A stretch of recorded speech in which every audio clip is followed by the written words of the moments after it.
गीता अध्याय 15 के श्लोक 16-17 में 3 प्रभु बताए हैं। ये 3 प्रभु कौन हैं? किस प्रभु की शरण में जाने के पश्चात जन्म और मरण समाप्त हो सकता है? 3 प्रभुओं में सबसे उत्तम परमात्मा कौन है? कैसा है? उसका क्या नाम है? इन सभी गूढ़ रहस्यों को जानने के लिए अवश्य सुनिए जगत गुरु तत्वदर्शी संत रामपाल जी महाराज के अमृत वचन। सत साहिब दर्शकों, आज हम आपको मिलवाने जा रहे हैं हिमाचल प्रदेश के सोलन जिले के रहने वाले सेवानिवृत्त सूबेदार मेजर रति राम पवार जी से, जिन्होंने भारतीय सेना में अपने देश की सेवा करते हुए अद्वितीय वीरता का परिचय दिया। लेकिन उनका जीवन तब एक नई दिशा में मुड़ा जब उन्होंने संत रामपाल जी महाराज की शरण में आने का निर्णय लिया। इस साक्षात्कार में रति राम जी हमें बताएंगे कि पहाड़ी क्षेत्र में पले बढ़े होने के नाते वे देवी दुर्गा की पूजा किया करते थे, लेकिन इस साधना से उन्हें कोई आत्मिक शांति का कोई अनुभव नहीं था। सब कुछ तब बदल गया जब उनके पिता ने उन्हें संत रामपाल जी महाराज का सत्संग देखने की सलाह दी। जैसे जैसे उन्होंने सत्संग में बताए गए ज्ञान को सुना, उनके जीवन की दिशा ही बदल गई। इस साक्षात्कार में वे विस्तार से बताएंगे कि किस प्रकार संत रामपाल जी महाराज के आशीर्वाद से उन्होंने न केवल अपने जीवन में शांति और सुख की प्राप्ति की, बल्कि उनकी पत्नी का जीवन भी एक गंभीर दुर्घटना के बाद बच गया। वे इस बात पर जोर देते हैं कि किस प्रकार नाम दीक्षा के बाद उन्होंने शराब जैसी बुरी आदतें छोड़ दी और एक सच्चे भक्त का जीवन जीने लगे। तो आइए सुनते हैं रतिराम पवार जी की प्रेरणादायक कहानी, कैसे सच्ची भक्ति ही जीवन में शांति और समृद्धि ला सकती है। सर नमस्कार। नमस्कार सर। सर क्या नाम है आपका? मेरा नाम रतिराम पवार है जी। सर कहाँ से आए आप? मैं गांव छटेरा, तहसील कसौली, जिला सोलन का रहने वाला हूँ। फिलहाल सोलन में मकान बना करके रह रहा हूँ। सर क्या करते हैं आप? मैं सेना पुलिस से सूबेदार मेजर के पद से रिटायर हूँ और वर्तमान में एक छोटी सी दुकान करता हूँ। सर संत रामपाल जी महाराज जी से कब जुड़े आप? मैं 2014 मई के महीने में संत रामपाल जी महाराज से जुड़ा था। मेजर साहब आपसे एक और बात जानना चाहेंगे कि संत रामपाल जी महाराज जी से नाम दीक्षा लेने से पहले आप क्या भक्ति साधना करते थे? सेना में रह करके ज़्यादातर हमारे एक तो पहाड़ी इलाके में यहाँ पर माता दुर्गा की पूजा करते हैं। गाहे बगाहे बीच में कभी, वैसे तो एक सैनिक के नाते जहाँ भी कहीं झंडा देखा, जहाँ कहीं मंदिर, चर्च, गुरुद्वारा, चाहे कोई मस्जिद हो, सब में हम मस्तिष्क नवाते थे और यही हमारी पूजा थी, इसी को हम करते थे। संत रामपाल जी महाराज की शरण में एक सैनिक का कैसे आना हुआ? ये एक अद्भुत कहानी है सर। मैं दुकान में बैठा था, कुछ 4-1 बजे का टाइम था शाम को। मेरे पिताजी कबीर साहब के बहुत अच्छे अनुयायी हैं, उनके भक्त हैं। वो अचानक, कभी मैं जिंदगी में हमको डांट तक नहीं मारा। उस दिन फोन आया और एकदम डांट करके मुझे बोला, क्या यार ये केबल हमारी बंद हो गई और मैं धार्मिक वो सुनना है। तो कुछ ऐसे लहजे में बोला कि मुझे भी अंदर से मुझे भी गुस्सा आ गया कि मुझे ही क्यों ऐसा बोला है। फिर मन में सोचा कि मैं बड़ा ही बड़ा हूँ, मेरे को बोलेंगे और किसको बोलेंगे। मगर मेरे अंदर भी आग भड़क गई। तो मैंने क्या किया कि ठीक है बोल करके, और जो केबल वाला था मैंने सारी कसर उसके ऊपर निकाल दी। इतना गुस्से में बोला और 2 मिनट में उसे ठीक करके फटाफट मेरे पास दौड़ के आया। अंकल जी आप इतना गुस्से कभी हुए नहीं। मैं भी पछताया कि मैंने वाकई इसको गलत बोल दिया। खैर जो हुआ, फिर पिताजी को भी महसूस हुआ। उन्होंने दोबारा मुझे फ़ोन किया कि यार ऐसी बात थी, मैं धार्मिक प्रवचन आते हैं और उसके थोड़ा मतलब मुझे एक किस्म से मस्का लगाने लगे वो। तो मैं समझ गया कि कोई बात नहीं, लेकिन मेरे को गुस्सा उस बात का बड़ा भारी था। तो खैर, मगर एक बात जो उन्होंने बोली वो मेरा रास्ता ही बदली कर दिया जीवन का। कि उन्होंने ये बताया कि देखना यार, शाम को एक सत्संग आता है 7:40 पर, उस टाइम चैनल पर आता था, कि उस पर देखना है, कोई कबीर साहब की बड़ी अच्छी भाषा बोलता है। और वो संत बोला बड़ी अच्छी बोलता, उसको देखना आपने। परमात्मा ने रजा करनी थी, इस पापी को रास्ते पर लाना था। वो टाइम मुझे याद रहा। और मैंने जैसे वो 7:40 पर लगाया तो मैंने देखा ये कौन से संत है भाई। हालांकि मैं सेना में रहते हुए सभी के साथ काम किया तो मुझे हरियाणा की भाषा का भी मालूम था, सबका ज्ञान था।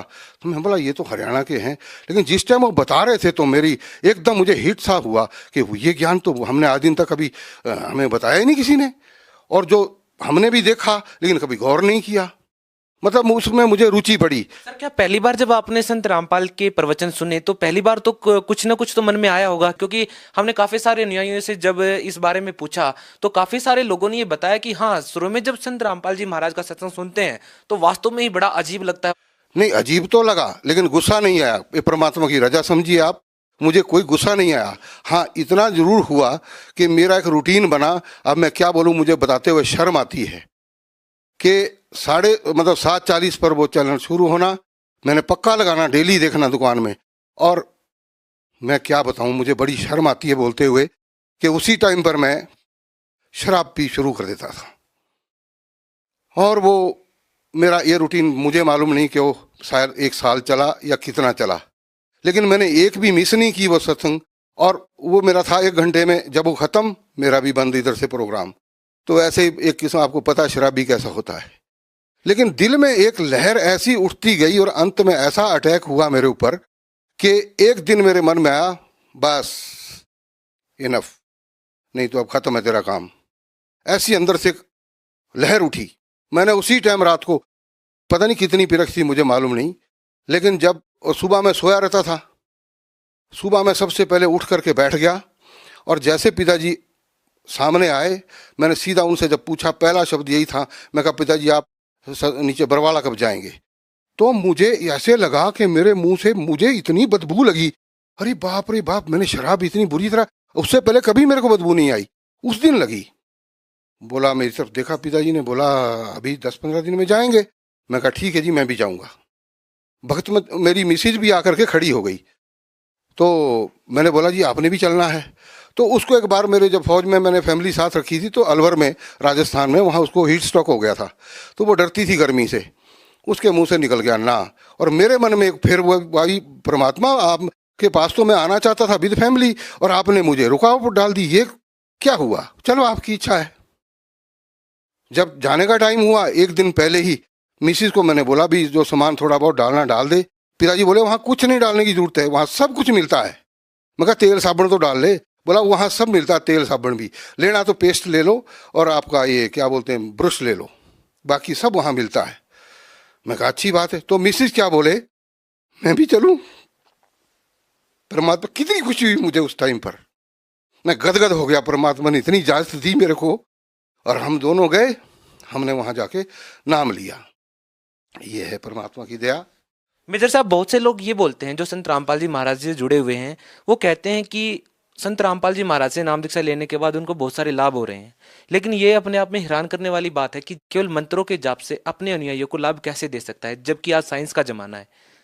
आप पढ़े लिखे भी हैं, आपने आर्मी में अच्छा खासा समय बिताया है, आप इन बातों पर विश्वास करते हैं? बिल्कुल विश्वास क्यों नहीं करते जी, 100% विश्वास है। हमारी जो भक्ति है, मैं एक छोटी सी बात मैं बताऊंगा। हमारी भक्ति पहले थी, हम हलो हलो करके बुला रहे थे। अब हम हलो हलो बुलाएंगे तो कोई नहीं सुनेगा मेरी बात को, लेकिन अगर हम उसको नाम से पुकारेंगे वो पक्का हमारी बात को सुनेगा, उस पर गौर भी करेगा, हमारी तरफ आएगा भी, पूछेगा भी, हमारी तकलीफ होगी उसको दूर भी करेगा। वो उन्होंने बताया कि हलो हलो से कोई फायदा नहीं है, इनके सही नाम से आप पुकारिए और हम उसी ढंग से उसका नाम ले रहे हैं उनका, और हमें लाभ हो रहे हैं। सर, आप इस साइंस के जमाने में ये मानते हैं कि एक संत के मंत्र के जाप करने से या भक्ति करने से कोई भक्ति लाभ मिल सकता है? बिल्कुल मिल सकता है। अब उदाहरण पे है इसके लिए, गुरु नानक देव जी को मिला, मीराबाई को मिला, और कई भक्त है, भक्त प्रहलाद को मिला, ध्रुव को मिला। जिसने भक्ति की उसको सबको लाभ मिला और इतना अद्भुत लाभ मिला, इसमें कोई शंका नहीं है। हमें तो यह चंबा होता है कि आप भी इस ढंग की बात करते हैं, भक्ति से लाभ क्यों नहीं मिलता है? अब अगर ढंग से हमको नाम बताया हो और हम उसको जपेंगे तो उनको लाभ मिलेगा। लेकिन जो हमारे धर्म के अनुयायी हैं, जिनको हम समझते हैं कि हमारा बेड़ा पार करेंगे, उनको खुद को ही मालूम नहीं है, वो दूसरे को क्या बताएंगे? देखिए सर, हमने तो यही सुना है, जो कि बड़े बड़े धर्मगुरु शंकराचार्य हैं, वो तो यही कहते हैं कि जो कर्म में लिखा है वही मिलेगा, जो आपके कर्म संस्कार हैं वही मिलेगा, उससे ज्यादा या कम नहीं मिल सकता। वेदों में स्पष्ट रूप से लिखा हुआ है, वो परमात्मा, पूर्ण परमात्मा जो है, वो पूर्ण गुरु, वो परमात्मा के रूप में ही होता है। वो घोर से घोर पापों का भी नाश कर सकता है। जब वो लिखा गया उसके अंदर, ये लोग, इनको खुद को पता नहीं है, वो क्या बताएंगे कि वो जब उन्होंने पढ़ा ही नहीं है, वो हमारे अनुयायी हमको क्या बता सकते हैं। सर आपको क्या लाभ मिले हैं संत रामपाल जी महाराज जी की भक्ति करने से? अद्भुत लाभ। एक तो सबसे बड़ी बात, आज तक अगर मैं उस शरण में ना जाता तो आज तक शायद मेरा शरीर खत्म हो चुका होता। इससे बड़ा लाभ और क्या हो सकता, मेरी जान बच गई। दूसरा लाभ, मेरी मिसिस जो ऊपर की मंजिल से गिर करके नीचे तक पहुंच गई और डॉक्टर भी हैरान कि उन्होंने देखा बड़े बड़े काले काले धब्बे पूरे ऊपर पिछले बैक साइड पूरा। उन्होंने बोला ये तो मुश्किल है बचनी, यहाँ जब सिर में भी चोट लगी है तो। लेकिन जब उसके एक्सरे निकाल करके देखा तो डॉक्टर ने बोला जी आप कोई परमात्मा का नाम लेते हैं क्या? तो मेरा गला रूंध गया, मैं बोल ही नहीं पाया। बोला अंकल जी ठीक है, हम समझ गए। एक भी फ्रैक्चर नहीं है।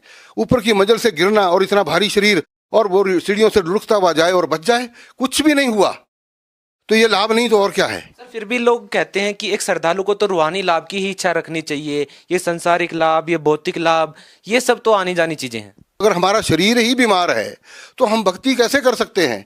जिसको तकलीफ है वो भक्ति कैसे कर सकता है? तो जब शरीर ठीक होगा तो भक्ति भी सही होगी, और भक्ति अगर शरीर तभी ठीक होगा जब हमने सही नाम लिया होगा। और जो ऐसा बोलते हैं कि भाई आपको शारीरिक सुख तो नहीं मिलेगा, शारीरिक लाभ नहीं मिलेगा इसका, तो वो तो ढोंगी है। वो बोलते तुम्हारे पिछले कर्म तो भाई भुगतने पड़ेंगे। अरे भुगतने पड़ेंगे तो भक्ति किस लिए करनी है? भक्ति हम कर रहे हैं, भक्ति तभी उसका फायदा है, हमें कुछ लाभ होगा, और हमें हो रहे हैं लाभ। ये है यथार्थ भक्ति। भगत समाज को क्या संदेश देना चाहेंगे सर? भगत समाज को मैं अर्ज करता हूँ कि जो भी मेरी आवाज को मेरे भाई सुन रहे हैं, हम उनसे यही अर्ज करेंगे कि भैया आप देर ना करो। ऐसा मुश्किल से ऐसा संत धरती पर प्रकट हुआ है और ऐसा ज्ञान देता है, आप अपना कल्याण करवाएं और परिवार का भी कल्याण करवाएं। जी बहुत बहुत धन्यवाद सर। सत साहिब।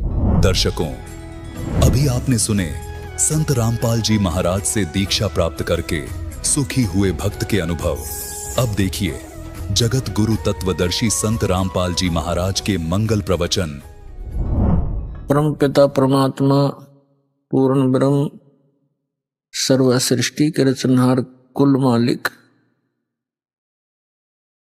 कबीर परमेश्वर जी, ये हम सभी आत्माओं के पिता हैं, जनक हैं। ये परमात्मा हमारे दुख में दुखी होते हैं और हमें यहाँ काल के जाल में फंसे हुए देख कर ये हमें यहाँ से निकलने की विधि बताने के लिए स्वयं ही सतलोक से चलकर आते हैं।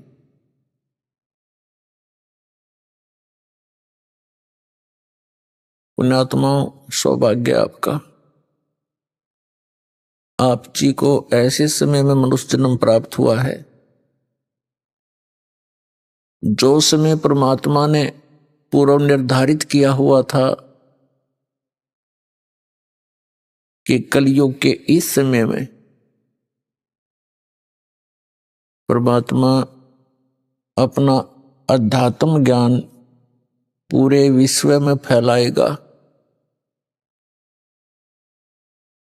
और सभी प्राणी परमात्मा के इस ज्ञान को ग्रहण करके इस यथार्थ मोक्ष मंत्र को, सतनाम को ग्रहण करके सभी अपने सतलोक में चले जाएंगे।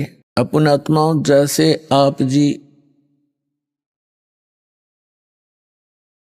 वर्तमान के अंदर शिक्षा को कितना महत्व दे रहे हैं,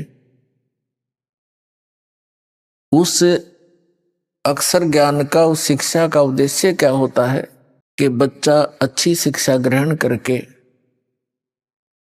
उच्च पोस्ट प्राप्त करे, उसकी जैसी भी व्यवस्था हो अपनी जीविका अच्छी तरह वो चला सके, कोई नौकरी या कोई व्यवसाय करके। इसलिए शिक्षा को इतना महत्व वर्तमान में दिया जा रहा है, क्योंकि हम शिक्षा के महत्व से, शिक्षा की महिमा से, इसके गुणों से हम परिचित हो गए। इसलिए प्रत्येक व्यक्ति अपने पुत्र या पुत्री को कोशिश करता है कि अच्छी से अच्छी शिक्षा ग्रहण कराऊं और उसके लिए 10-15 वर्ष उसको बिल्कुल फ्री छोड़ देता है ताकि वो अपना भविष्य उज्जवल कर सके, और उसके लिए खूब पैसा भी पानी की तरह बहाता है, और वो बच्चा नेक नीति से पढ़ता हुआ अपनी सभी कक्षाओं को उत्तीर्ण करता हुआ वो जिस उद्देश्य को लेकर पढ़ रहा था उसको प्राप्त कर लेता है। वो बच्चा जैसे भी ट्रेनिंग करता है, जैसे किसी ने अध्यापक की ट्रेनिंग की तो वो अध्यापक लग गया, किसी ने इंजीनियर की ट्रेनिंग की, इंजीनियर की पढ़ाई पढ़ी तो वो इंजीनियर लग गया, किसी ने डॉक्टर की पढ़ाई की तो डॉक्टर लग गया, या अन्य कोई पोस्ट उसको प्राप्त हुई। तो पुण्यात्माओं, इसी प्रकार जिस समय आप जी को भक्ति से होने वाले लाभ का ज्ञान हो जाएगा और उस स्थान का ज्ञान हो जाएगा जहां हम कभी वृद्ध नहीं होते, जहां हमारी कभी मृत्यु नहीं होती, वहां किसी चीज का अभाव नहीं है, ना कोई खाने का अभाव है, ना जल का अभाव है, किसी भी वस्तु का जो एक मानव को आवश्यकता होती है उस सतलोक में, उस सत स्थान में, शाश्वत स्थान में कोई अभाव नहीं है, और वहां वृद्ध अवस्था नहीं है, मृत्यु नहीं है। तो आप जी जब इस अध्यात्म ज्ञान से पूर्ण परिचित हो जाओगे, फिर आपके मन की स्थिति एक बहुत ही अजीबो गरीब बन जाएगी, और जो एक मानव के लिए अति आवश्यक है। अब वर्तमान में हम क्या करते हैं, माया को ही एक टारगेट मानकर, माया को ही उद्देश्य मानकर हम अपना सारा जीवन उसी पर न्यौछावर कर देते हैं, और जो सारा जीवन में हम संग्रह करते हैं वो यहीं रह जाता है। हमारी उसके जोड़ते जोड़ते ही, संग्रह करते करते ही मृत्यु हो जाती है।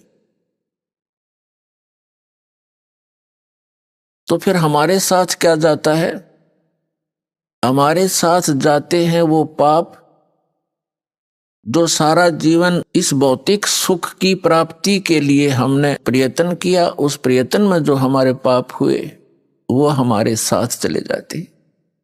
जो मनुष्य जीवन से हमने करना चाहिए था, मनुष्य जीवन किस लिए इस प्राणी को प्राप्त होता है, ये ज्ञान हमें बचपन से नहीं दिया जाता।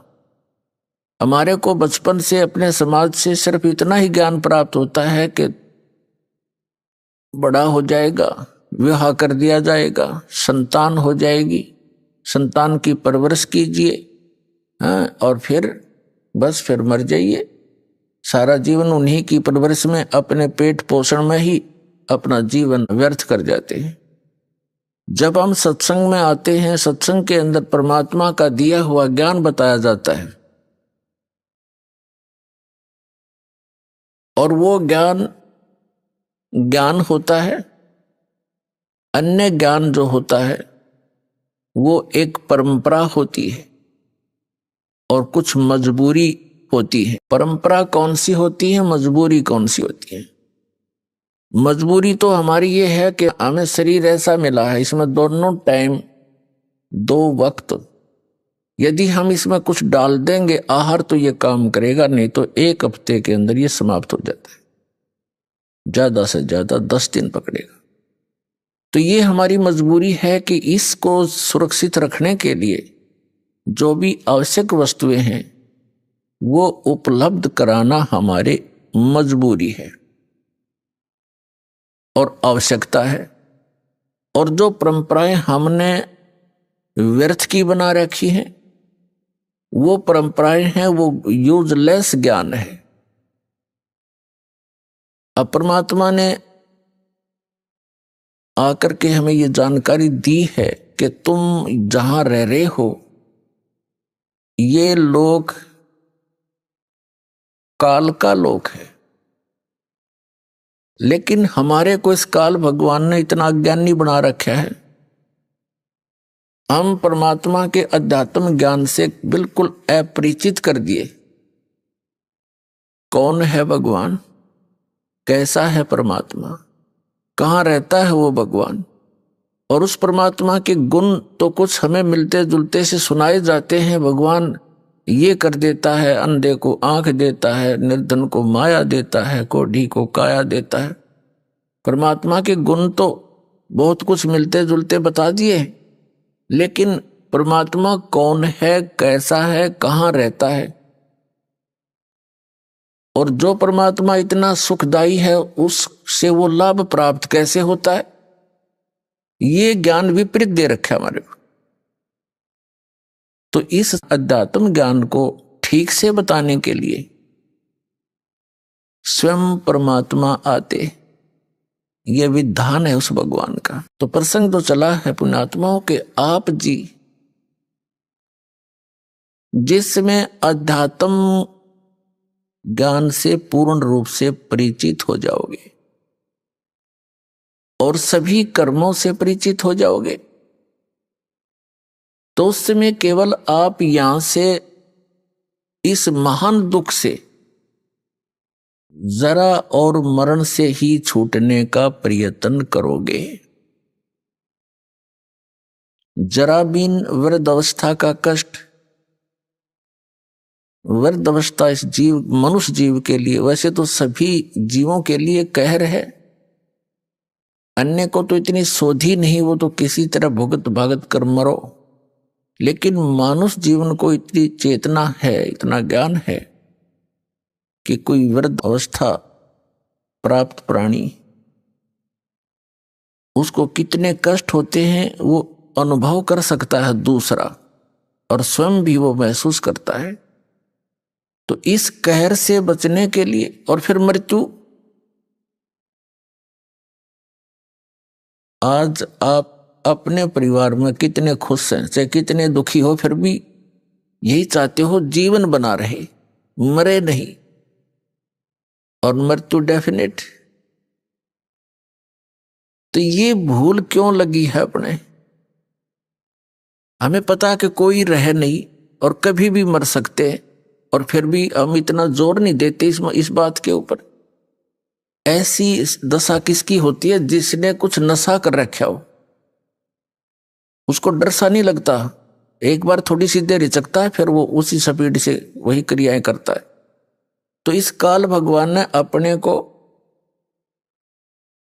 इस झूठे सुख की या त्रिगुणमयी माया रूपी भांग प्या रखी है, और इस भांग के नशे में हम देखते भी हैं और मैं पता भी है कि मृत्यु होगी, पर डर कती नहीं हो। मृत्यु के जब लक्षण घटते हैं अपने ऊपर, उसमें घिघी बनती है, अको हो ये फलाना रोग हो गया, हो अब तो मृत्यु होगी, तो उस समय महसूस होता है कि हाँ शायद अब बात बिगड़ेगी। तो ये बात हमें वैसे भी याद रहनी चाहिए अगर नशा उतर गया था। तो इस भांग के नशे को उतारने के लिए ये एंटीबायोटिक, ये सत्संग सुनाए जाते जो यह भांग के नशे को उतार सके। कबीर ये माया अटपटी, सब गट आण अड़ी, किस किस को समझाऊं, या कुए भांग पड़ी। 21 ब्रह्मांड है इस काल भगवान के, ब्रह्म के, जिसको ब्रह्म भी कहते हैं, जैसे ऋषि जिसको ब्रह्म कहते आए हैं, ये काल भगवान है। इसको सरपुरुष भी कहते हैं, इसको सरब्रह्म भी कहते हैं, सरब्रह्म। इसने अपने 21 ब्रह्मांड के अंदर या माया की भांग घोल के घेर रखी इस कुएं में, और एक कुएं में यानी जैसे शराब के ठेके पर जितने भी व्यक्ति शराब पीकर लौट रहे हों, तो जितनों से भी आप बात करोगे उनकी एक जैसी गतिविधि, एक जैसी चाल होगी। ऐसे लड़खड़ाते आएंगे, बोलेंगे कुछ, सोचेंगे कुछ, तो हम सभी की वही दशा होगी, हमने वही भांग पी रखी है यहाँ के झूठे सुख की। कबीर साहब कहते हैं झूठे सुख को सुख कहे ये मान रहा मनमोद, ये सकल चबीना काल का कुछ मुख में कुछ खोद। श्रीमद् भगवत गीता अध्याय नंबर 4 के श्लोक नंबर 32 में कहा है कि अर्जुन, जो ज्ञान मैंने आपको इसी अध्याय नंबर 4 के श्लोक नंबर 25 से 31 तक बताया है कि कोई तो स्वाध्याय करता है, जैसे गीता जी का नित्य पाठ कर लिया, कोई देवताओं की पूजा करता है, कोई योग अभ्यास करता है, कोई तीक्ष्ण अहिंसावादी व्रत रखता है, जैसे मुंह पर पट्टी बांध कर नंगे पैरों घूमता है, और कोई ब्रह्म साधना करता है। ये सभी साधक अपनी साधना को पापनाशक जानते हैं, यानी पापनाश पापनाश होंगे तो मोक्ष होगा, यानी मोक्षदायक मानते हैं। यदि इनको ये पता लगे कि ये साधना ठीक नहीं है तो इसको तुरंत त्याग देंगे। इसलिए चौथे अध्याय के 32वें श्लोक में कहा कि अर्जुन, सच्चिदानंद घन ब्रह्म की वाणी में ब्रह्मणे मुखे, यहां अनुवादकर्ताओं ने गीता जी में गड़बड़ी कर रखी है। ब्रह्मणे मुखे का अर्थ इन्होंने गलत कर दिया, वेद की वाणी लिख दी। नहीं, श्रीमद् भगवत गीता अध्याय नंबर 17 के श्लोक नंबर 23 में यही अनुवाद करता ब्रह्मणे का अर्थ करते हैं सच्चिदानंद घन ब्रह्म, यानी परम अक्षर ब्रह्म। तो यहां हमने चौथे अध्याय के 32वें श्लोक में ब्रह्मणे मुखे का अर्थ सच्चिदानंद घन ब्रह्म के मुख से बोली गई अमृत वाणी में धार्मिक यज्ञों की, यज्ञ माने धार्मिक अनुष्ठानों की जानकारी विस्तार से कही गई है, और वो तत्व ज्ञान है जो परमात्मा ने अपने मुख कमल से बोला है। वाणी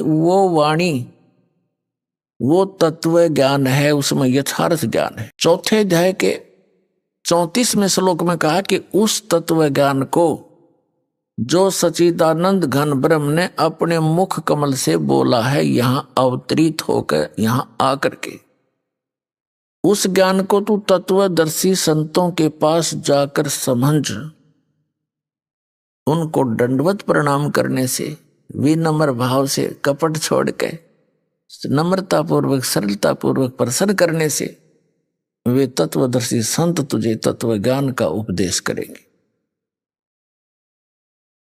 ये सलाह दे दी गीता ज्ञानदाता ने अर्जुन को। इससे सिद्ध है कि गीता ज्ञानदाता संपूर्ण अध्यात्म ज्ञान से परिचित नहीं है। ऑप्शन छोड़ दिया कि वो तत्व ज्ञान तो तत्वदर्शी संत बताएंगे, और वो परमात्मा के द्वारा स्वयं आकर बोली हुई वाणी में लिपिबद्ध होता है। अपने आत्मा गीता अध्याय नंबर 7 के 12 से लेकर 15 में एक निर्णायक ज्ञान दिया है। गीता ज्ञानदाता कहता है कि तीनों गुणों के द्वारा जो कुछ भी हो रहा है, रजगुण ब्रह्मा से उत्पत्ति, सतगुण विष्णु से सतिथि और तमगुण शिवजी से संहार जो हो रहा है, इसका निमित्त कारण मैं हूं, काल कहता है। लेकिन मैं इनमें नहीं हूं और ये मुझ में नहीं है, यानी वो इनसे भिन्न है, तीनों से, इनका पिता है। और ये निमित्त क्यों है? क्योंकि इसको श्राप लगा हुआ है 1 लाख मानव शरीरधारी प्राणियों का नित्य मारकर आहार करने का, सूक्ष्म शरीर से गंध निकाल कर खाने का, इसको श्राप लगा हुआ। तो इसलिए इसने तीनों अपने पुत्रों से ये व्यवस्था यहां की बनवा रखी है। तो ये क्या कहता है कि ये त्रिगुण में ही मेरी माया, रजगुण ब्रह्मा, सतगुण विष्णु, तमगुण शिवजी द्वारा फैलाया गया यू जाल बड़ा खतरनाक है। और जो व्यक्ति मेरी भक्ति करते हैं यानी ब्रह्म साधना करते हैं, ये इन ब्रजगुण ब्रह्मा सतगुण विष्णु तमगुण शिव जी से ऊपर के लाभ को प्राप्त करते हैं। अब 7वें अध्याय के 15वें श्लोक में गीता ज्ञानदाता कहता है कि जिनकी बुद्धि त्रिगुणमयी माया के द्वारा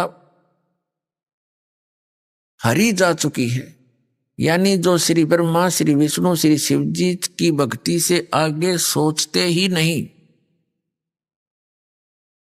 इन्हीं से प्राप्त अक्षीणिक ज्ञान लाभ को प्राप्त करके प्रसन्न रहते हैं, वे राक्षस स्वभाव को धारण किए हुए मनुष्यों में नीच दूषित कर्म करने वाले मूर्ख मेरी भक्ति भी नहीं करते, मुझे नहीं बचते, यानी ब्रह्म साधना नहीं करते, वो नीचे के अन्य देवताओं की पूजा करते हैं। अब 7वें अध्याय के 16 से लेकर 18 तक मंत्र में गीता ज्ञानदाता अपनी साधना के विषय में कहता है। ये ब्रह्म है, श्री कृष्ण के अंदर बोल रहा है। श्री कृष्ण का तो केवल माउथ यूज कर रहा है स्पीकर की तरह। ये कह रहा है कि मेरी साधना भी 4 प्रकार के करते हैं। अर्थार्थी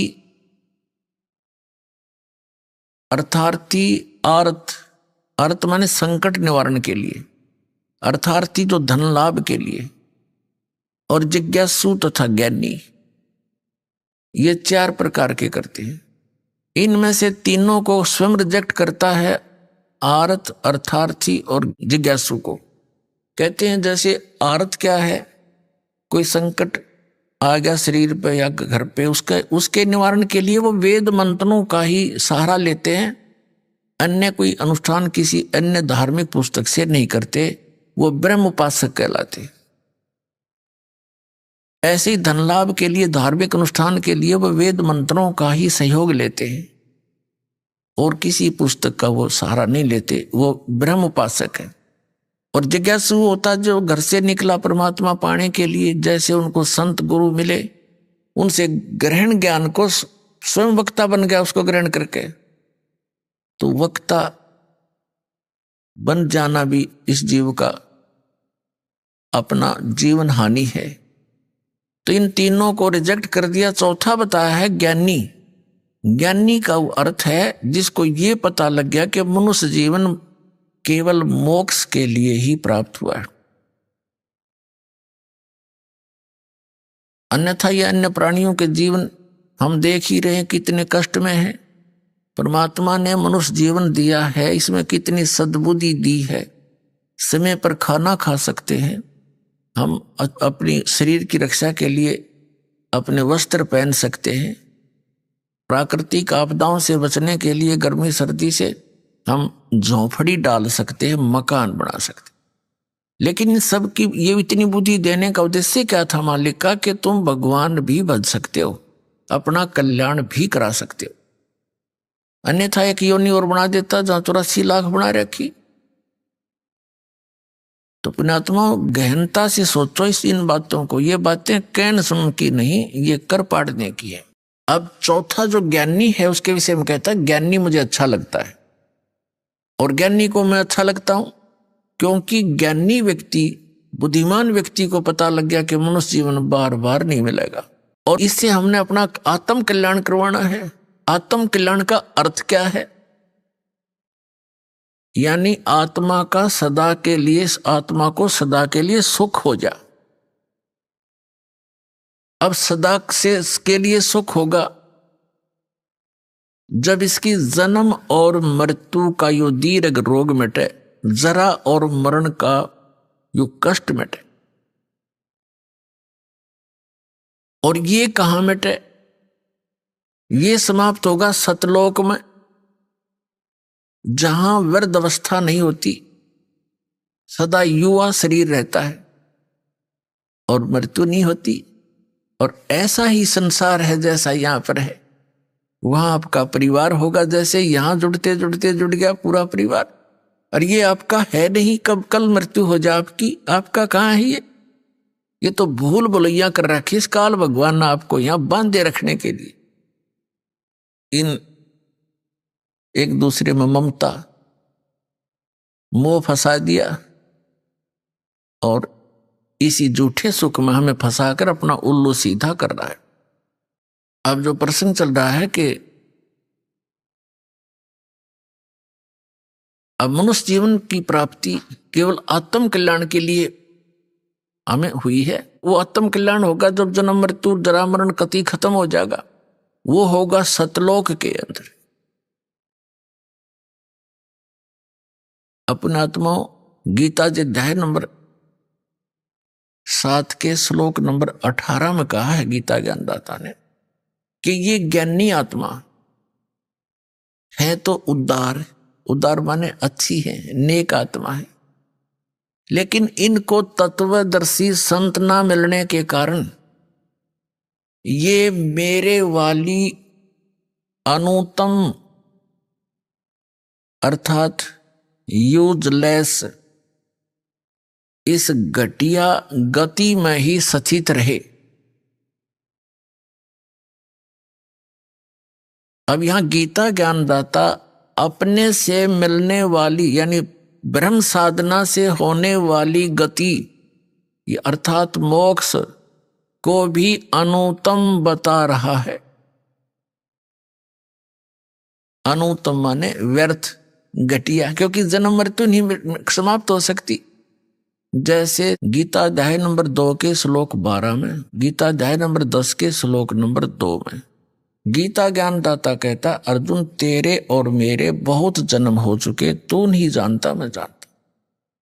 यूं ना सोच कि हम आज ही हुए हैं, आगे भी होंगे और पहले भी हो चुके हैं। इससे सिद्ध हो गया कि गीता ज्ञानदाता यह ब्रह्म है और ब्रह्म की पूजा करने वाला उसका पुजारी भी जन्म मृत्यु में ही रहेगा, क्योंकि वो उसका उपास्य इष्ट भी जन्म मृत्यु में है ब्रह्म। तो इससे भी आत्म कल्याण नहीं हुआ। गीता अध्याय नंबर 8 के श्लोक नंबर 13 में गीता ज्ञानदाता कहता है कि ओम इति एकाक्षरम ब्रह्म विहारण माम अनुसमरण ये परियाति तजन देहम सयाति परमाम गतिम। मुझ ब्रह्म का केवल एक ओम मंत्र है, नथिंग एल्स। और जो उच्चारण करते हुए इसका श्रवण करता हुआ शरीर छोड़कर जाता है, सयाति परमाम गतिम, वो ओम से अर्थात ओम है ब्रह्म का मंत्र, ब्रह्म की साधना, ब्रह्म की साधना करने वाले ओम से जो गति होएगी वह गीता ज्ञानदाता वाली गति है। ओम से जो गति होगी वो क्या होगी? ओम ब्रह्म की उपासना का मंत्र है और ओम मंत्र से ब्रह्मलोक प्राप्ति होगी। गीता अध्याय नंबर 8 के श्लोक नंबर 16 में कहा कि ब्रह्मलोक पर्यंत भी सभी लोग पुनरावृत्ति में है, अर्थात वहां गए हुए साधक भी फिर लौटकर जन्म मृत्यु में आते हैं, क्योंकि ये खुद कहता है मेरे भी जन्म मृत्यु होती है और अर्जुन तेरी भी रहेगी। तो इसे सिद्ध हो गया गीता अध्याय नंबर 7 के श्लोक नंबर 18 में गीता ज्ञानदाता अपनी गति को यानी अपनी साधना से होने वाले जितना भी से लाभ मिलना है ब्रह्मलोक प्राप्ति, उसको भी अनुतमाम यानी अति व्यर्थ, अति घटिया, अति अश्रेष्ठ बता रहा है।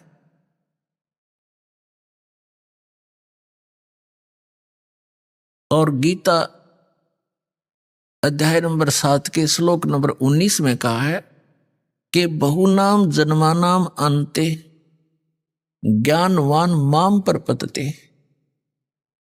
वासुदेवम सर्वमिति समात्मा सुदुर्लभ है। क्या बताता गीता ज्ञानदाता कि बहुनाम जन्मानाम अन्ते ज्ञानवान माम पर पदते, बहुत बहुत जन्मों के को व्यर्थ करके किसी एकाद अंत के जन्म में ये ज्ञानी आत्मा मेरी भक्ति करते हैं। माम पर पदते मुश्किल से कहते हैं, बाकी अन्यतः और ही साधनाओं में लगे रहते हैं जो बिल्कुल व्यर्थ होती हैं। लेकिन बहुनाम जन्मानाम अंते ज्ञानवान माम परपवत्ते।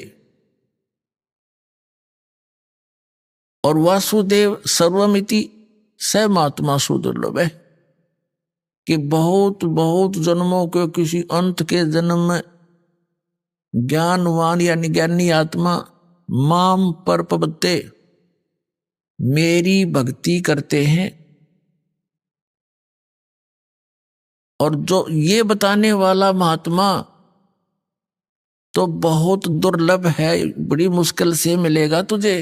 क्या कि वासुदेव सर्वमिति, कि वासुदेव ही सब कुछ है। अब यहां इन गीता अनुवादकर्ताओं ने अनरस कर डाले, इन्होंने श्री कृष्ण जी को वासुदेव सिद्ध कर दिया, जबकि वासुदेव तो श्री कृष्ण जी के फादर थे। और वासुदेव नाम इन्होंने कहां से रखा? वेदों से। वेदों में वासुदेव का अर्थ है वो परमात्मा जिसका सबके ऊपर कंट्रोल हो, ओवरऑल कंट्रोलर, यानी कुल का मालिक, नॉन एज वासुदेव, उसको वासुदेव कहते। अब यहां गीता ज्ञानदाता कहता है कि वासुदेवम सर्वमिति स महात्मा सुदुर्लभ है। ये बताने वाला कि वो वासुदेव ही सब कुछ है, उसी से तो पूर्ण मोक्ष होगा, उसी की भक्ति से जरा और मरण यानी वृद्ध अवस्था और बुढ़ापे के दुख मिटेंगे। उसके अतिरिक्त किसी को भी इष्ट रूप में पूजना नहीं चाहिए। और वो परमात्मा कौन है, कहाँ रहता है, कैसा है, उसके पाने की, वहां जाने की कौन सी विधि है, कौन सा मेथड है, तो ये जानकारी देने वाला महात्मा सुदुर्लभ है, बड़ी मुश्किल से मिलेगा। एक समय आदरणीय गरीबदास साहिब जी को वो पूर्ण परमात्मा परम अक्षर ब्रह्म मिले, जिसमें आदरणीय गरीबदास साहिब जी गांव छुड़ानी, जिला झज्जर, हरियाणा वाले 10 वर्ष के बालक थे। खेतों में अपने गौवें चरा रहे थे, अपने ही खेतों में। ये किसान घर में जन्म था। श्री आदरणीय गरीबदास साहिब जी गांव छुड़ानी, जिला झज्जर में एक जाट किसान परिवार के अंदर जन्मे थे। बहुत बड़े जमींदार थे ये, 1400 एकड़ जमीन थी इनकी। और अपने ही खेतों में अपने ही गौओं को चरा रहे थे। कुछ सहयोगी और भी पाली नौकर थे, कुछ दूसरे गांव के अन्य साथी पाली भी वहां गौएं चरा रहे थे। पूर्ण परमात्मा अपने विधान अनुसार वो कबीर परमेश्वर सतपुरुष परम अक्षर ब्रह्म सतलोक से चलकर आया, जो विधान है उस परमात्मा का। और यहां आता किस उद्देश्य से? वो तत्व ज्ञान बताता है। ऋग्वेद मंडल नंबर 9 सूक्त नंबर 86 के मंत्र 26 और 27 में स्पष्ट किया है कि वो कबीर देव, कबीर साहब, कबीर परमात्मा ऊपर तीसरे मुक्ति धाम में रहता है, सतलोक में। और सतलोक के भी तीसरे फिर भी पृष्ठ में, उस भाग में रहता है, एक बहुत बड़े गुम्मज में, बहुत बड़े आसन के ऊपर, सिर पर छत्र है और मुकुट पहने है, राजा के समान सिंहासन पर विराजमान है वो परमात्मा। और वहां उसका एक रोमकूप में करोड़ सूर्य मिला दे, करोड़ चंद्रमा, ऐसी शोभा है उस बालक की। लेकिन यहां जब आते हैं, अपने उस शोभा को हल्का करके, सरल करके स्वरूप को आते, नहीं तो एज इट इज आ जावे तो हम उसको उनको देख नहीं सकते, चरम दृष्टि देख नहीं सकती। तो अपने रूप को सरल करके यहां आते हैं और उन श्रेष्ठ आत्माओं को मिलते हैं जो दृढ़ भक्त होते हैं। उनको किस उद्देश्य से मिलते हैं? उनको तत्व ज्ञान से परिचित कराते हैं, उपदेश करने के उद्देश्य से वो परमात्मा सतलोक से चलकर आते हैं, सह शरीर आते हैं और अच्छी आत्माओं को मिलते हैं, फिर उनको अपने से परिचित कराते हैं, अपना ज्ञान देते। अभी आपने सुने संत रामपाल जी महाराज के मंगल प्रवचन। आइए अब सुनते हैं संत रामपाल जी महाराज से नाम दीक्षा लेकर सतभक्ति करके अद्भुत लाभ प्राप्त करने वाले अनुयायी के विचार। ग्वालियर के सतेंद्र जी की कहानी किसी फिल्मी कहानी से कम नहीं है। एक समय था जब वे अपने परिवार के साथ देवी देवताओं की पूजा और मंदिरों में जाकर साधना करते थे। 2007 में एक संत ने उनके बड़े भाई नीलेश को ये कहा कि सही गुरु तलाश करो और सही गुरु की पहचान वो है जो सृष्टि की रचना का रहस्य समझा सके। कुछ समय बाद सतेंद्र जी के परिवार को एक ऐसे संत का पता चला जो इस प्रश्न का उत्तर दे सकते थे, और ये संत कोई और नहीं थे बल्कि संत रामपाल जी महाराज ही थे। परिवार के सदस्यों ने आश्रम में जाकर उनका सत्संग सुना और वहां से इनके जीवन का नया अध्याय शुरू हुआ। संत रामपाल जी महाराज से नाम दीक्षा लेने के बाद सतेंद्र जी और इनके परिवार ने अनेक चमत्कारों का अनुभव किया। दर्शकों, अब आइए सुनते हैं सतेंद्र जी के जीवन परिवर्तन की कहानी, उन्हीं की जुबानी। नमस्कार सर। नमस्कार सर, क्या नाम है आपका? सत्येंद्र सिंह नरवरिया, ग्वालियर मध्य प्रदेश। सर, संत रामपाल जी महाराज से नाम दीक्षा लेने से पहले आप क्या भक्ति साधनाएं करते थे? संत रामपाल जी महाराज की शरण में आने से पहले हम देवी देवताओं की भक्ति करना और जैसे मंदिरों में जाना, यही साधना करते थे जो हमारी परंपरा में चली आ रही थी। आपको संत रामपाल जी महाराज के बारे में कहाँ से जानकारी मिली? एक बार क्या हुआ, सन 2007 में कि हमारे यहाँ पे भागवत हुआ था। तो भागवत होने के बाद एक कोई संत मिले, हमारे भैया थे नीलेश दास, वो बड़े हैं हमसे।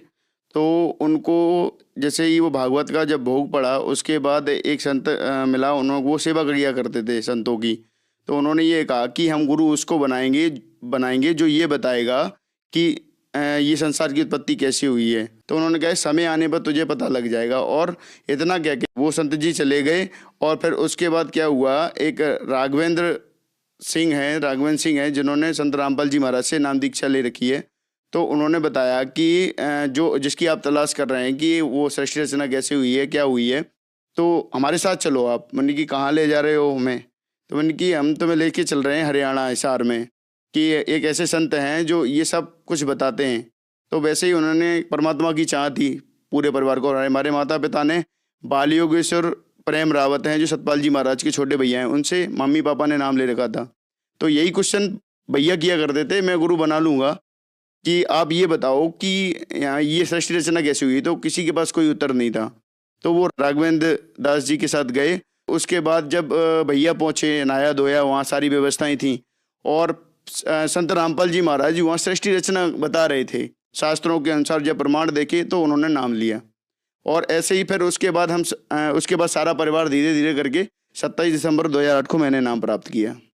सर, संत रामपाल जी महाराज के अनुयायी बताते हैं कि उनको संत रामपाल जी महाराज से नाम दीक्षा लेने के बाद बहुत सारे लाभ प्राप्त होते हैं। तो क्या संत रामपाल जी महाराज से नाम दीक्षा लेने के बाद आपको भी कोई लाभ प्राप्त हुए? हमारे परिवार को और जितने भी हमारे परिवार के सदस्य हैं, सबको संत रामपाल जी महाराज सबने नाम ले रखा है और सबको कोई ना कोई लाभ अवश्य हुआ है। जैसे हमें स्नोफीलिया था पहले, तो हम एक स्नोफीलिया होता है यहाँ फेफड़ों लंग्स में यहाँ दर्द करते हैं, तो हम एक इंजेक्शन रोज लगवाया करते थे। ठीक है, तो संत रामपाल जी महाराज से नाम लिया, फिर प्रार्थना की, तो उस दिन के बाद हमने कोई इंजेक्शन नहीं लगवाया। और हम सारा परिवार, हम भिंड से, हमारा ग्वालियर रहते हैं हम लोग, तो भिंड से ग्वालियर हम उसमें आ रहे थे कार में। तो जेसीबी आ रही थी इस साइड में और जेसीबी से हमारी गाड़ी ऐसे निकल गई, हमें पता ही नहीं चला। जैसे 3 टाइम की आरती देते हैं संत रामपाल जी महाराज, सुबह की, दोपहर की और शाम की। तो अश्वत्थ के अंदर रेमेडी करते हुए आ रहे थे।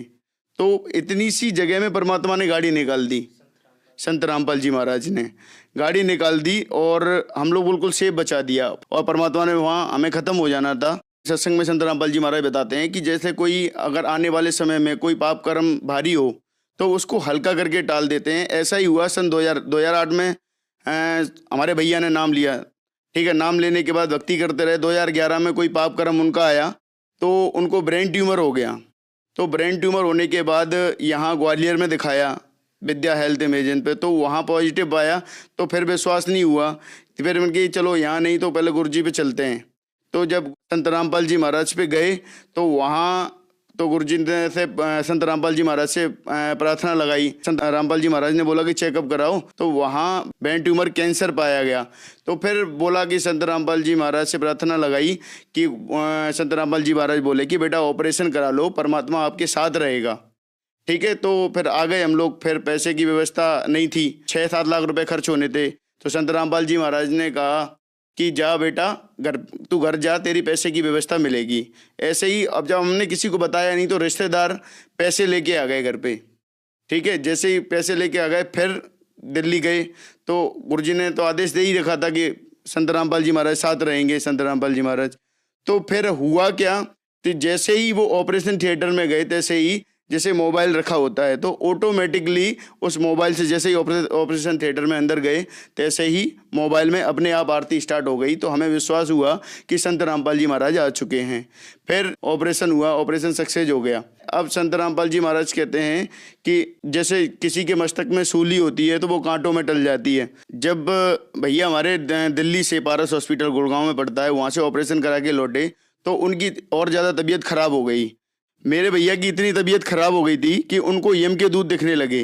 तो यम के दूत दिखने लगे तो अब इतने में हुआ क्या कि हमारे आंखों में भी आंसू थे कि हम वहीं बैठे थे और हमारी भाभी हैं तो वो भी वहीं बैठी थी। ऐसे ही संत रामपाल जी महाराज तुरंत वहाँ आ गए तो, और हमारे भैया को दिख रहे थे लेकिन हमें नहीं दिख रहे थे। तो यम के दूत बोलने लगे, बाहर खड़े थे, कि बोलने लगे कि हम इसको लेकर जाएंगे। संत रामपाल जी महाराज बोले कि नहीं, आप इसको नहीं ले जा सकते, हमने इसकी उम्र बढ़ा दी है। तो उसके बाद 10 मिनट हुआ ही होगा कि 10 मिनट में वो फिर एकदम से स्वस्थ होकर बैठ गए, लाओ खाना लाओ। 10 मिनट के पहले वो बिल्कुल कुछ भी नहीं खा रहे थे, भाभी ने थोड़ी नमकीन दी, वो भी नहीं खा रहे थे। और 10 मिनट बाद जो मैंने ये संकल्प लिया तो उसके बाद तुरंत उठ के वो बोलने लगे कि रोटी लाओ। तो उसके बाद ऐसा लग रहा था कि वो बिल्कुल बीमार तो थे ही नहीं।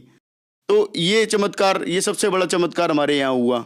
2011 के बाद जब ऑपरेट करवाया, ये ऑपरेशन हुआ ब्रेन ट्यूमर कैंसर का, उसके बाद ये पूर्णतः स्वस्थ हैं। उसके बाद उनको कोई समस्या नहीं है। और आप प्रमाण के लिए देखना चाहें तो ये रिपोर्टें हैं जो मैं साथ में लेकर आया हूँ, तो आप देख सकते हैं। प्रमाण के लिए अब देखिए कि ये रिपोर्ट है जिसमें दिखा रहा है कि इसमें ये उनका ब्रेन ट्यूमर है और ये पारस हॉस्पिटल का है, ये गुड़गांव में है जो, और ये रिपोर्ट है उनकी। इस रिपोर्ट में ये है भाई कि मेरे ब्रेन ट्यूमर से लेफ्ट साइड का हिस्सा पूरा गल चुका है। इस रिपोर्ट में ये लिखा हुआ है साफ साफ, आप देख सकते हैं कि इनका लेफ्ट साइड का पूरा हिस्सा बिल्कुल गल चुका था ब्रेन ट्यूमर की वजह से। और ये लास्ट स्टेज था, डॉक्टरों ने मना कर दिया था। जो संत रामपाल जी महाराज की दया से आज हमारे भाई बिल्कुल स्वस्थ हैं, ये आप देख सकते हैं। और इसके साथ साथ ये रिपोर्ट है ये एक्सरे की, इसमें ये लेफ्ट साइड का जो हिस्सा है जो रिपोर्ट में भी दिया है, ये एक्सरे में भी दिया है, ये सारा गल चुका था। और डॉक्टरों ने 4 लाख रुपए जमा करा लिए थे स्टार्टिंग में और कह दिया था कि इसकी कोई गारंटी नहीं है कि ये ठीक हो जाएंगे, और साइन भी करवा लिए थे। और ये मान के चलो वो तो ख़त्म ही थे। तो हमने गुरुजी से प्रार्थना लगाई थी पहले, तो गुरुजी ने, संत रामपाल जी महाराज ने ये कहा था कि आप ऑपरेशन कराओ, परमात्मा साथ रहेंगे। और संत रामपाल जी महाराज वहाँ जब ऑपरेशन हो रहा था तो परमात्मा साथ में थे और ऐसा लग रहा था, महसूस हो रहा था कि परमात्मा साथ में है और वो ऑपरेट कर रहे हैं। जैसा कि वेदों में लिखा है कि सच्चे गुरु से नाम लेकर और सत साधना करने वाले की परमात्मा 100 वर्ष की आयु प्रदान करते हैं। ऐसे ही संत रामपाल जी महाराज से नाम लेकर और नाम दीक्षा लेकर अगर भक्ति करेंगे तो सारे सुख भी देगा परमात्मा और सारे लाभ भी होंगे और सारी दुख दर्द भी ठीक होंगे।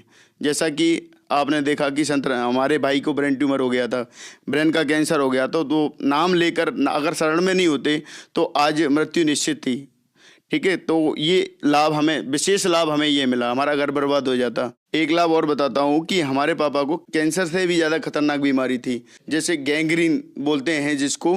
तो उसमें क्या होता था, जैसे कांटा लग गया, कांटा लगने के बाद क्या पूरा ये पैर साइड में तो पूरा मवाद दौड़ गया। तो डॉक्टर बोले कि भाई ये क्या, इसको पैर को काटना पड़ेगा। तो अब जब पापा हमारे बिल्कुल रोए, क्योंकि उन्होंने भी संत रामपाल जी महाराज से नाम ले रखा है, तो इतना कहते हैं कि पैर कटेगा, तो वो सोचने लगे कि एक पैर से हम कैसे लगेंगे। तो वो बहुत भयंकर रोए। तो रोने के बाद उन्होंने हमें बताया कि ऐसे ऐसे उनकी गुरुजी से प्रार्थना लगाओ, संत रामपाल जी महाराज से। तो उन्होंने प्रार्थना लगाई जैसे ही, तो उसके बाद डॉक्टर हैरान था कि भाई कल तो इतना मवाद था और आज क्या हो गया, आज क्यों सूख गया ये।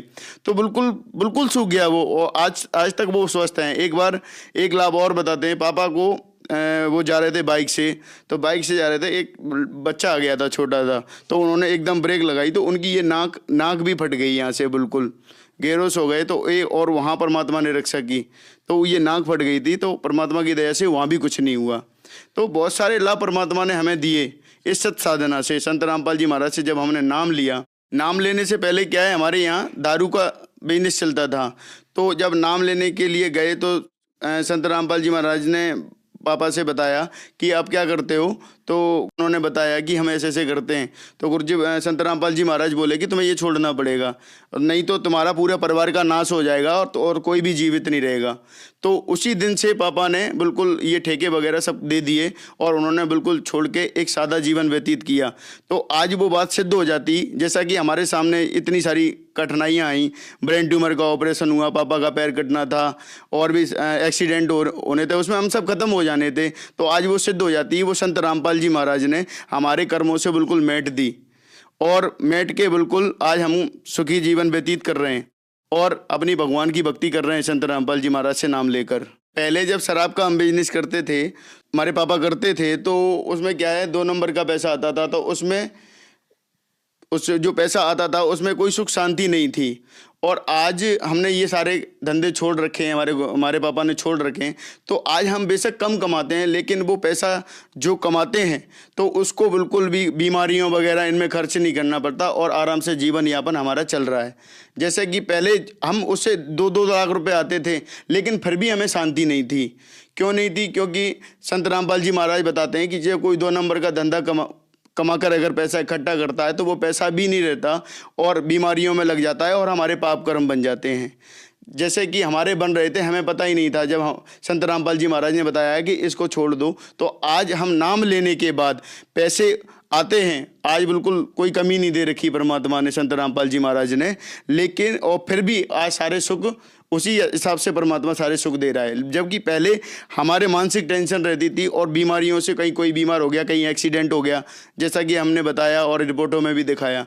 उसके बाद हम पूर्णतः, हमारा पूरा परिवार पूर्णतः स्वस्थ है और आज भगवान की भक्ति में सन 2008 से लेकर और आज तक संत रामपाल जी महाराज की हम भक्ति कर रहे हैं।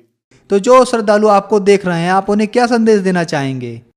उन सभी जो भी हमारे समाज में हैं और जो भी हमारे इससे पीड़ित हैं, इन बीमारियों से पीड़ित हैं, तो हम उनको यही संदेश देना चाहेंगे कि आप संत रामपाल जी महाराज से नाम लेकर और मर्यादा में रहते हुए अगर भक्ति करोगे तो संत रामपाल जी महाराज सारे लाभ देते हैं। जैसे कि आपने देखा कि हमारे घर में कितनी समस्याएं थीं और कितने सारे रोग थे, ये सारी समस्याएं दूर कर दी संत रामपाल जी महाराज ने। जब हमारी समस्याएं दूर हो सकती हैं तो आपकी क्यों नहीं? जब आप विश्वास करो और उनसे नाम दीक्षा लो और नाम दीक्षा लेकर अगर मर्यादा में रहते भक्ति करोगे तो मैं गारंटी से कह सकता हूं कि कोई भी रोग, चाहे कैंसर, क्या ब्रेन कैंसर था ये हमारे भाई का, जो ब्रेन कैंसर ठीक हो सकता है तो आपका क्यों नहीं हो सकता? तो हम तो यही प्रार्थना करना चाहेंगे। दास तो संदेश कुछ नहीं दे सकता, लेकिन प्रार्थना जरूर करेगा कि आप संत रामपाल जी महाराज से नाम लेकर मर्यादा में रहते हुए भक्ति करोगे तो परमात्मा संत रामपाल जी महाराज सारे लाभ देते हैं।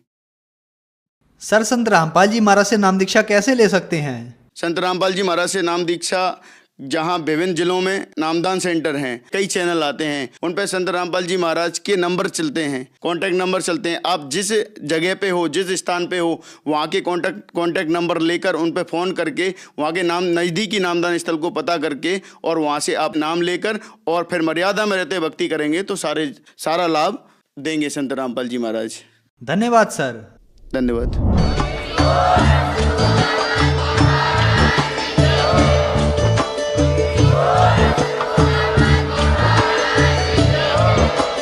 आप सुन रहे थे जगत गुरु तत्वदर्शी संत रामपाल जी महाराज जी के मंगल प्रवचन। अधिक जानकारी के लिए विजिट कीजिए हमारी वेबसाइट www.jagatgururampalji.org। संत रामपाल जी महाराज जी के शुभ आशीर्वाद से पूरे विश्व भर में 500 से भी ज्यादा नाम दीक्षा केंद्र हैं, जिन पर संत रामपाल जी महाराज जी द्वारा ऑनलाइन निःशुल्क नाम दीक्षा दी जा रही है। अपने नजदीकी नाम दीक्षा केंद्र का पता करने के लिए संपर्क करें 8222880541।